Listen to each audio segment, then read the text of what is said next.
j'ai eu la chance de m'entourer quand même d'anciens étudiants queer cette année qui m'ont amené en fait voir des performances, notamment d'une artiste qui s'appelle Lou Rivière à Marseille, qui est une artiste queer qui a fait une performance qui m'a absolument révolutionné ma vision de l'art, une performance qui s'appelle Arme molle et qui parle des lesbiennes géologiques.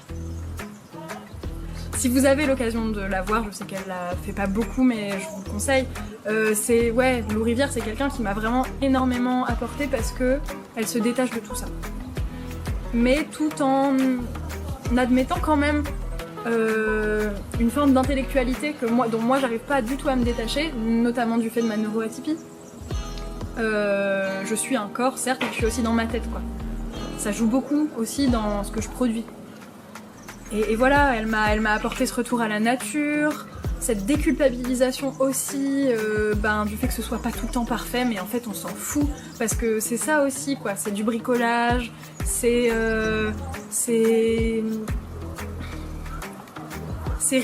rhizomatique et ça n'a pas besoin d'être une ligne droite, ça n'a pas besoin d'être fumeux non plus. On peut être nous-mêmes authentiques dans l'art, mais moi pendant très longtemps je me suis pas laissée l'être parce que je pense qu'on a peu accès à des bons exemples de jeunes artistes qui sont authentiquement eux-mêmes et qui fonctionnent, pour qui ça marche, quoi. Parce que c'est toujours pour moi trop institutionnel. La chose dont je suis la plus fière récemment, moi c'est tout ce que j'ai mis en œuvre pour mon diplôme. C'est con, mais j'avais vraiment envie, mais d'un coup, quoi, je sais pas, de faire un truc qui me ressemblait à moi et qui ne ressemblait pas à ce qu'on attendait de moi. C'était risqué, tout le monde me l'a dit. Mais non, je suis très fière de moi d'avoir pris ce risque, tout simplement. Parce que être soi-même de manière authentique en tant qu'artiste, c'est la chose la plus importante qu'on puisse faire, je pense. Vraiment. Je me vois en fait continuer là-dedans. Et ça, c'est le plus beau cadeau que je pouvais me faire, je pense.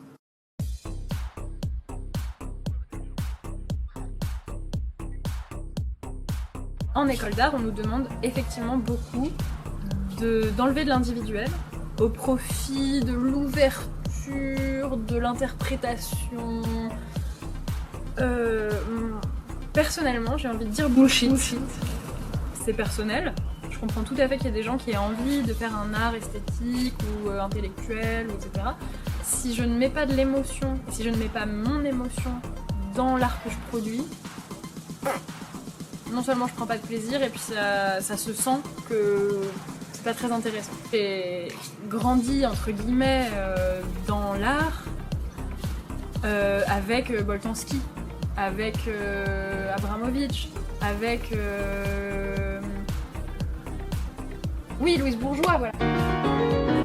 Bon, tous ces gens-là qui, au bout d'un moment, mettent leur vie dans leur art, et puis Sophie Calle, qui mettent leur vie dans leur art, et c'est tout en fait. Et c'est comme ça.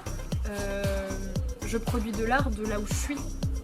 Je peux pas produire de l'art comme une intelligence artificielle qui n'a aucune émotion, qui n'a rien à apporter et qui fait juste quelque chose. Voilà. Pour moi, ce qui donne de la profondeur à l'art, c'est ça. C'est l'individualité, c'est l'univers personnel. Et c'est ça qui touche en fait les gens aussi, quoi. Et donc je veux dire, d'expérience, quand on amène quelque chose qui est de l'ordre de l'expérience, qui est de l'ordre de l'émotion, qui nous touche, et ben ça touche les autres en face en fait. Et je ne comprends pas pourquoi on fait ce reproche-là. Ça étouffe quelque chose qui est, à mon sens, nécessaire dans la création artistique. Ça suffit. Marcel Duchamp, par exemple, je peux le dire, ça fait 7 ans que je fais des études, je ne comprends strictement rien. En études de com, on a osé nous répéter que Duchamp, c'était notre maître à penser. Je cite, hein. Mais je ne comprends pas qu'on ait pu nous dire ça, en fait. Oui, effectivement, il a lancé une forme d'art qui n'existait pas avant, et quoi ou qu'est-ce. Mais notre maître à penser, vraiment.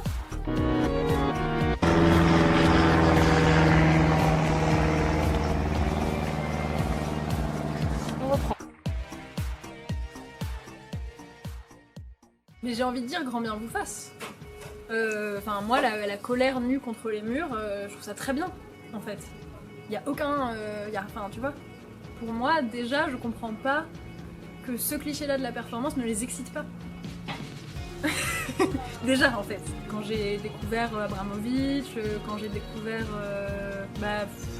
mine de rien, Yoko Ono, enfin toutes ces figures de la performance à l'époque en fait. On peut pas nier l'origine de la performance qui est effectivement dans la colère, dans la manifestation, dans la mise à l'épreuve du corps. Mais en fait, la performance elle a grandi aussi depuis les années 70 et aujourd'hui, une lecture de texte c'est une performance. Un spectacle où on sort en rigolant, c'est une performance. C'est une question d'état d'esprit en fait. Et du coup, la performance, bien évidemment, que ça peut tout être et rien aussi. Enfin, c'est ça qui est beau avec la performance et qui moi m'intéresse énormément, c'est que c'est vraiment ce qu'on veut en faire. Et à mon avis, s'il y a beaucoup d'artistes qui restent en réserve, je vais peut-être mettre des gens en colère en disant ça, mais en même temps c'est parce que voilà, moi j'ai étudié pendant 4 ans aux Beaux-Arts d'Aix-en-Provence où on a un professeur de performance qui est absolument incroyable, qui est Abraham Poincheval, et qui nous proposait plein de choses qui étaient très excitantes. Et en fait, j'en voyais plein à l'époque qui ne voulaient tout simplement pas s'y prêter parce que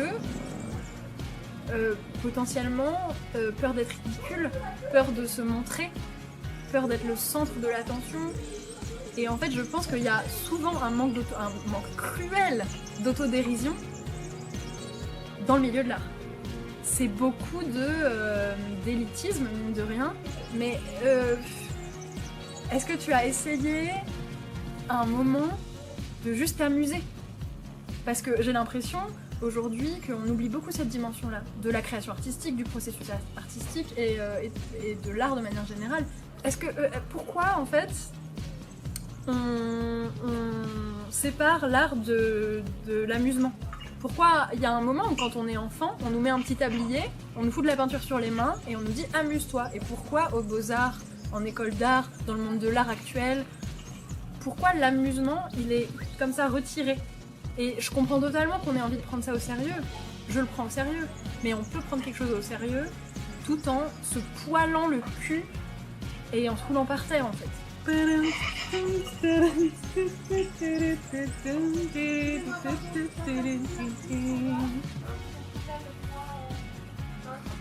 Vraiment pas trop, hein. Voilà. Ça tourne, hein. À très vite.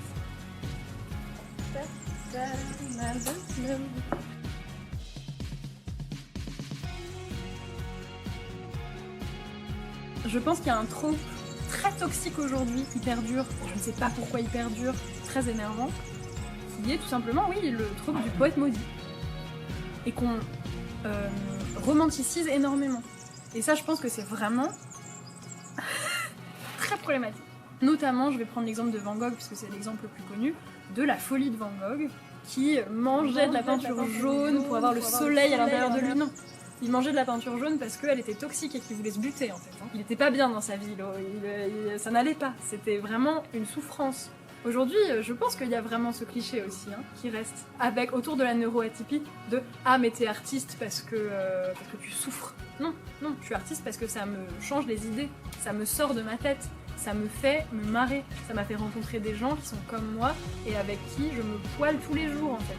L'art, c'est pour moi, et c'est con, mais une sortie de monde. C'est ma manière d'inventer plein d'autres mondes, d'utopies, de trucs où on est mieux, où on s'en fout. Si on n'avait qu'à se préoccuper de ce qu'on met sur nos tartines, on serait beaucoup plus heureux.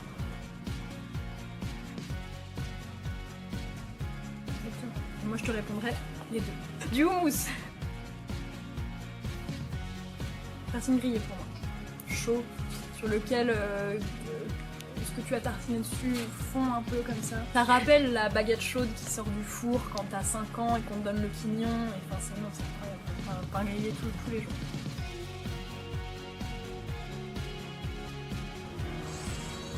Posez-vous quoi. Posez-vous. Sincèrement posez-vous. C'est très important bien. Donc moi ce que je voudrais vous dire c'est vrai. Il faut savoir que je suis quand même pas, enfin malgré tout, je suis pas quelqu'un du matin. déjà, pour commencer. Mais je pense que en soi, c'est déjà quelque chose qui nique un peu le patriarcat, de ne pas être du matin. Je me lève pas, je suis dans mon lit, avec mon thé, j'ai les cheveux comme ça, la tête comme ça, les fringues comme ça. C'est le bordel. Tout ce qu'on attend de moi, coiffé, maquillé, lavé, habillé. Je suis dans mon lit, je bois mon thé, foutez-moi la paix. Qu'est-ce que vous voulez que je vous dise? Et puis juste, voilà, la bonne attitude quoi. La positive attitude.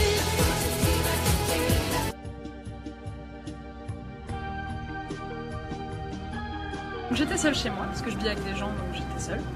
Et j'ai mis ma plus belle robe avec des motifs vaches qui me fait un décolleté sublime. J'ai mis de l'or dans mes cheveux. le rouge à lèvres rouge, mis n'importe comment, mais voilà.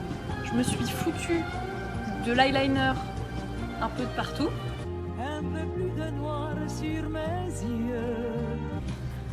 Et je me suis allée me foutre sur mon canapé avec un plaid, une raclette et Amélie Poulain.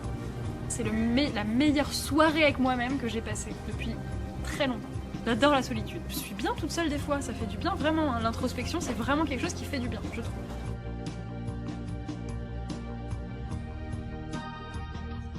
Film doudou. Amélie Poulain. Amélie Poulain, grosse découverte quand j'étais ado, et ça reste un des films qui me fait le plus kiffer au monde parce que l'univers de Jeunet, complètement bizarre, mais ça colle tellement bien. Pogno sur la falaise, où tous les Miyazaki je les ai vus au cinéma, et c'est vraiment des films qui parlent du rapport à l'enfance, mais surtout qui ne sont pas manichéens, et pour moi ça c'est très important. Et puis un troisième, c'est toujours très difficile le troisième. Hein. J'ai dit que ce serait pas intellectuel et finalement, coucou. Je pense à un film de Alexandro Jodorowsky, Poesia sin fin. Voilà, qui est un chef-d'œuvre, c'est tout. Voilà, donc posez-vous, regardez des films, buvez du thé, ne vous auto-flagellez pas avec le dos de la cuillère. Et puis à poil, hein. Non mais voilà.